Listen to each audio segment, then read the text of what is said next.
আসসালামু আলাইকুম।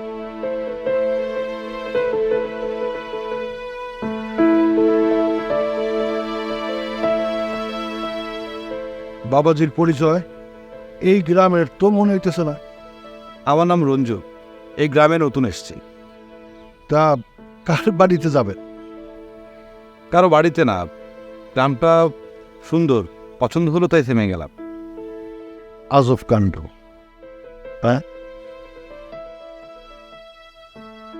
এই গ্রামে কার বাড়িতে যাবেন জানেন না, আবার সালামও দিলেন। বয়োজ্যেষ্ঠদের সালাম দেওয়া তো একটা সাধারণ সৌজন্যতা, আজব হবে কেন? বাহ, তো এই গ্রামে কোনো কাজে আসছে? না, একটা চাকরি পেলে আপাতত এই গ্রামে থেকে যাবো ভাবছি।